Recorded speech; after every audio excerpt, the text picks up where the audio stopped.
Hello, আসসালামু আলাইকুম ওয়া রাহমাতুল্লাহি ওয়া বারাকাতু। সবাই কেমন আছেন? আশা করি সবাই ভালো আছেন আল্লাহর রহমতে। আমিও আল্লাহর রহমতে ভালো আছি।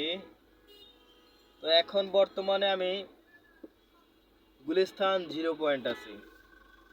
তো দেখি আসলে এই গুলিস্তান জিরো পয়েন্টে চলতি পথে আসলে এই জায়গাটা ব্যস্ত শহর।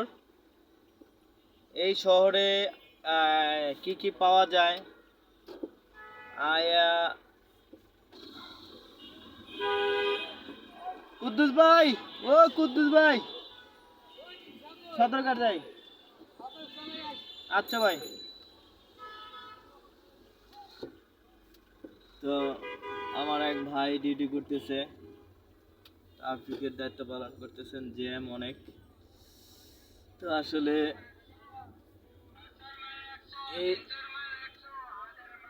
এই জ্যাম আসলে অতিরিক্ত জ্যাম, এটা ঢাকা শহর অনেক জ্যাম। তো এখন দেখতেছি যে এই রোডটার ভিতরে দুইটা মোটরসাইকেল ঢুকছে, ডাইনের লেনে রিক্সা রিক্সা। তো আসলে এখানে এত রিক্সা এবং রাস্তা, অর্ধেক রাস্তা ফলের দোকান, কাপড়ের দোকান, মানে অর্ধেক রাস্তায় হ্যাঁ দখলে গেছে। তাহলে গাড়িগুলা কিভাবে চলবে? এই যে বাস, রিক্সা, মোটরসাইকেল, পাঠাও, প্রাইভেট কার যাদের, তারা কিভাবে চলবে আসলে? চলার তো একটা রোড লাগবে।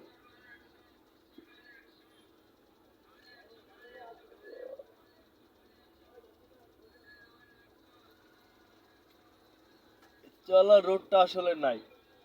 ঢাকা রাজধানীতে যদি নগর পরিবহন চালু হয়, যেগুলো শুধু নগরই চলবে মেট্রোর ভিতরে, তাইলে যদি একটা নিয়ন্ত্রণে থাকে, তাছাড়া ট্রাফিক নিয়ন্ত্রণ করা সম্ভব না।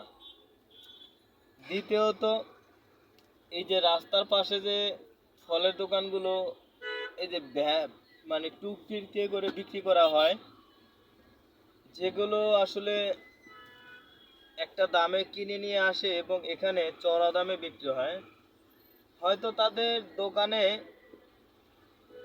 বড় একটা দোকান দিলে তাদের ভাড়ার টাকা দিতে হয়, অ্যাডভান্স দিতে হয়। এখানে কোনো অ্যাডভান্স নাই, এখানে হয়তো চাঁদা দিয়া বসে আর কি।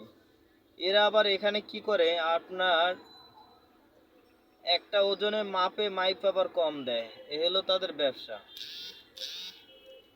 এবং আপনি গুলিস্তান আসলে যে কোনো জিনিসই নেবেন, গুলিস্তানের একটা দাম করলে সেটা নিতেই হবে আপনার। দাম করছেন তো আপনি মরছেন।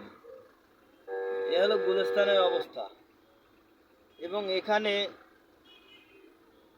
চোরাই মার্কেট আছে 3-4টা। সবচেয়ে বড় চোরাই মার্কেটটা হলো মোবাইল চোর। এই মোবাইল চোরটা আপনারা পাবেন হলো আমাদের নগর ভবনের সামনে এবং বাংলাদেশ পুলিশ হেডকোয়ার্টারের সামনে। অতিরিক্ত চোরাই মোবাইল চকিতে, চকি বিছাইয়া তারপরে মোবাইল বিক্রি করে।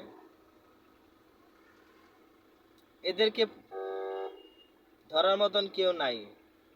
একবারে যদি সব দিনে ঘেরাও করে সব দিনে ধরে মোবাইলগুলা নিয়ে নিয়ে জব্দ করে, এবং এই দিকে ধইরা এটির পিছনে কারা কারা সেটি সবটি ধরে, তাহলে কিন্তু চোর বাটপার আস্তে আস্তে কমে যাইতো। এগুলো ধরার নেমে নেই। এই যে আমাদের এখন বর্তমানে বাংলাদেশে পাঠাও নামের একটা অ্যাপস আছে। এই পাঠাও নামের অ্যাপসটা পুরো অতিরিক্ত ঝামেলা করতেছে। আগে দেশ গ্রামে মানুষের প্রাইভেট একটা বাইক থাকতো ব্যক্তিগত চালানোর কারণে, কিন্তু তারা সেটাও এখন ঢাকা শহরে পাঠাও চালাচ্ছে। ঠিক আছে, পাঠাও চালাই খাচ্ছে, তারা মানা যায়। কিন্তু তারা যে এখন গুন্ডা বাহিনী হয়ে দাঁড়াইছে, সেটা কে নিয়ন্ত্রণ দেব? এবং তাদেরকে লাইসেন্স দেওয়া হয়, তাদের নিয়মের বাইরে তারা বাইক চালায়, নিয়মের বাইরে, অতিরিক্ত বাইরে, কোনো তারা নিয়মই জানে না। তারা শুধু হ্যান্ডেলটা আর গিয়ারটা লাগায়, আর কিচ্ছু লাগে না। সামনে যা আছে সিরা ফাইরা তারপরে বের হয়ে যায়। আসলে এই গুলিস্তানের জ্যামটার মূল কারণটা বলতেছি আমি। মূল কারণটা হলো যে আপনার রাস্তার অর্ধেক রাস্তা দখলে আছে তাই। তো সব ভালো থাকেন, সুস্থ থাকেন। আসসালামু আলাইকুম ওয়া রাহমাতুল্লাহি ওয়া বারাকাতুহু।